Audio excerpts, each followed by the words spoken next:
One of the misconceptions in hiring individuals on the autism spectrum is career progression. And the misconceptions are actually two sides of the same coin. So on the one hand, people think that because they are so good at X, they'll be even better managing the team responsible for X.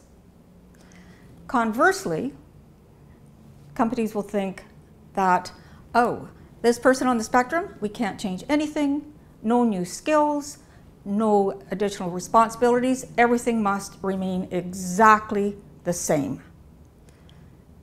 Let's look at these misconceptions. With the first misconception, it's not unusual for organizations to think of career progression meaning that you go into management. But when you think about it, management requires very different skill sets from actually doing the work. Doing the work requires hard skills. Managing people requires soft skills. Individuals on the spectrum are not necessarily adept or comfortable with the soft skills. So rather than moving them into management, where else could they go in their progression? Well, why not turn them into the experts? Let them go deep and broad into their area of expertise and let them become your go-to person in your organization with that level of expertise. In November 2015, the Harvard Business Review reported on a study in which top performers outperformed average performers by 400%. So I'm not talking about a difference between your top performer and your poorest performer. I'm talking about your average performer and your top performer. Well, what organization cannot benefit from having a top performer? So take your individuals on the spectrum and provide them that opportunity to really shine at what they do well, and that is develop their hard skills.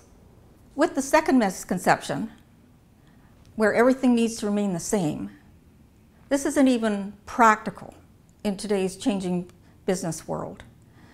Change is always happening, and individuals on the spectrum can accommodate those changes as well.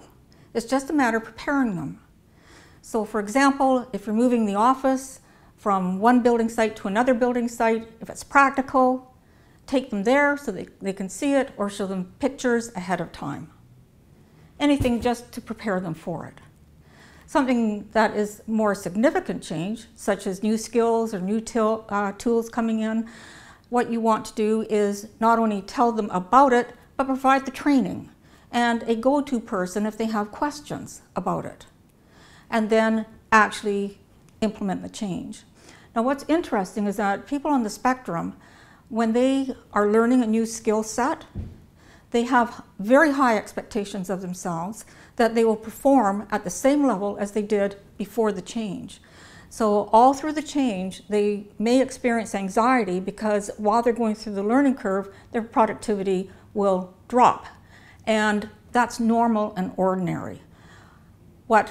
As managers, what we need to do is to help them through that and let them know that while they're in that learning curve, the expectation is that their productivity will not be as high. So when it comes right down to it, when it comes to a change, yes, you can implement change. Yes, you can add new skill sets. Yes, you can change the location of your business. And it's just a matter of planning, preparing, and then executing.